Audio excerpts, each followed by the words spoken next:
Hello viewers, welcome to our channel. నేను మీ చరణ్ పరిమి. ఒక crime గురించి మనం మాట్లాడుకుందాం ఈరోజు. అది ఒక చాలా ఇంట్రెస్టింగ్ క్రైమ్. నెల క్రితం జరిగిన ఒక యాక్సిడెంట్ కాదు.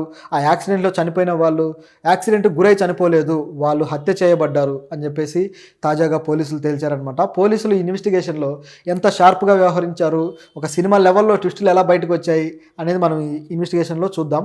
అంటే ఇన్వెస్టిగేషన్ చేసింది వాళ్ళు, చెప్పుకునేది మనం. ఈ క్రైమ్ విషయంలో ఇది ఒక నెల క్రితం జరిగింది.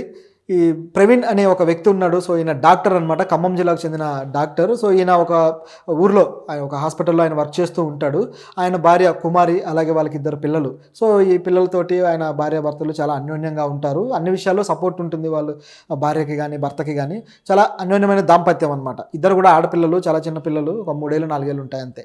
సో ఇంత బాగా ఉన్న ఈ కుటుంబం సడన్గా ఒకరోజు ఒక కార్ యాక్సిడెంట్కి గురయ్యి అందులో 3 చనిపోయారు. సో ఆ 3 భార్య, అలాగే 2 పిల్లలు కూడా. సో ఈయన మాత్రం కొన్ని స్వల్ప గాయాలతోటి ఆయన బయటపడ్డాడు.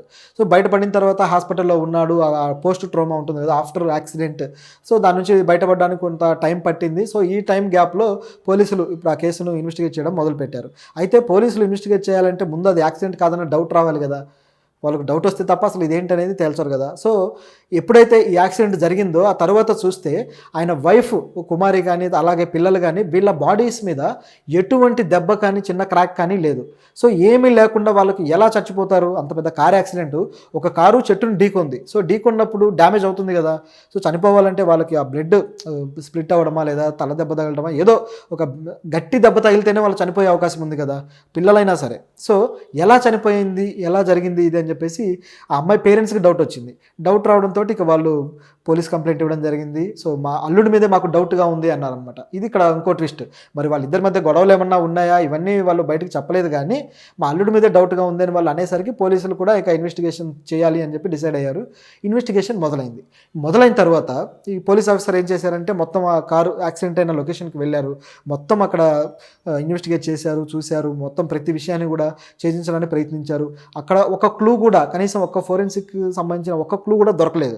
ఈ మర్డర్కి సంబంధించి ఏదైనా చిన్నది దొరికినా పట్టుకునే వాళ్ళేమో, కానీ ఏమీ దొరకలేదు. దాంతో దీన్ని ఎలా ఛేదించాలో వాళ్ళకు కూడా అర్థం కాలేదు. సో ఈ టైంలో ఇక అనుకోకుండా వాళ్ళకి ఒక కారులోనే ఒక చిన్న సిరంజి దొరికింది. ఆ సిరంజి చాలా చిన్నదనమాట. ఆ సిరంజి వాళ్ళు పట్టించుకున్నట్టుగానే ఉంది. ఎందుకంటే ఒక సిరంజి, చిన్న సిరంజి, దాంట్లో ఏముంటుంది అనే క్వశ్చన్ వస్తుంది కదా.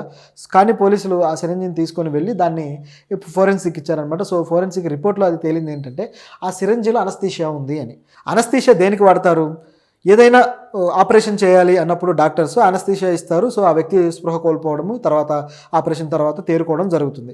ఒక్కోసారి ఏదైనా పార్ట్కి మాత్రమే అనస్థీషియా ఇస్తారు. ఆ పార్ట్ పాక్షికంగా పనిచేయకుండా ఉంటుంది అనమాట, అంటే స్పర్శ తెలియకుండా ఉంటుంది. సో ఈ విధంగా అనస్థీషియా వాడతారు.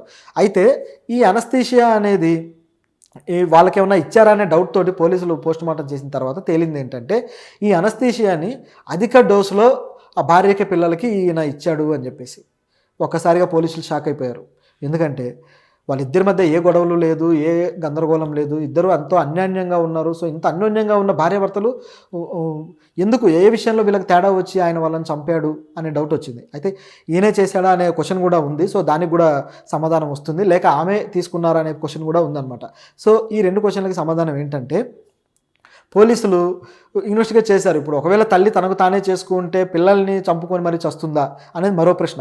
పోనీ ఈ ప్రవీణే చేశాడు అనుకుంటే ఈయనైనా తన సొంత బిడ్డల్ని, 2 పిల్లల్ని తనే అల్లారముద్దుగా పెంచుకునే బిడ్డల్ని ఇంజెక్షన్ ఇచ్చి చంపుతాడా? ఇట్లా ప్రశ్నలు ఉన్నాయన్నమాట పోలీసులకు. లేక వేరే ఎవరన్నా చేశారా అనే ప్రశ్న ఉంది. ఎందుకంటే కార్ యాక్సిడెంట్ కూడా ఆయనకు కూడా దెబ్బలు తగులున్నాయి. సో ఈ యాక్సిడెంట్ కూడా ప్లాన్డ్గా ఎవరన్నా చేశారా?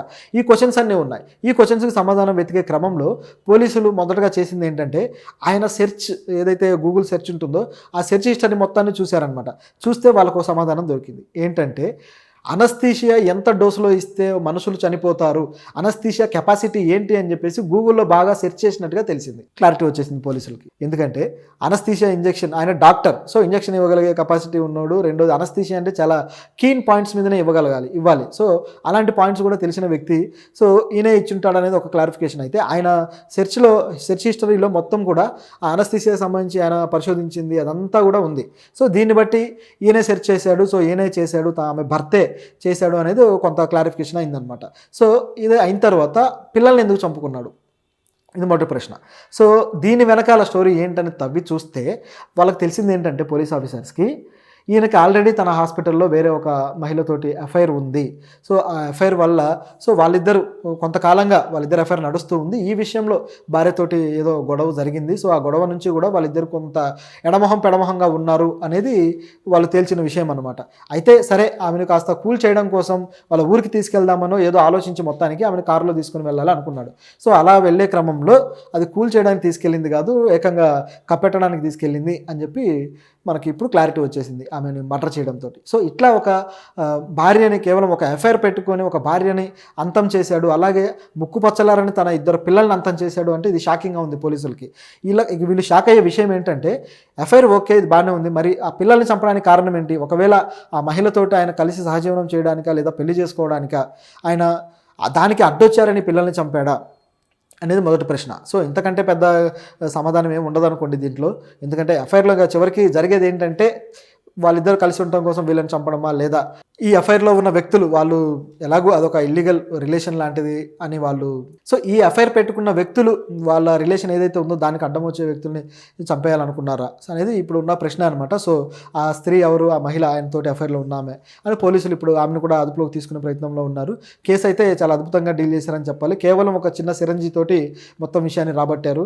సో, వీళ్ళకి శిక్ష పడితే మంచిది. ఎందుకంటే ఈ చిన్న పిల్లల్ని కూడా ఆయన చంపేశాడు. సో, ఇంత దుర్మార్గమైన మనస్తత్వం ఉన్న డాక్టర్ ప్రజల్ని కాపాడే వృత్తిలో ఉన్నాడు. మళ్ళీ ఈయన ప్రజలకు ఏం ట్రీట్మెంట్ ఇస్తాడో, ఏమి ఆయన వృత్తి ధర్మాన్ని నెరవేరుస్తాడో కూడా ఎవరికి అర్థం కావట్లేదు. చాలా ఒక గిరిజన కుటుంబం నుంచి వచ్చినట్టుగా కనబడుతుంది. సో, ఇలాంటి వ్యక్తి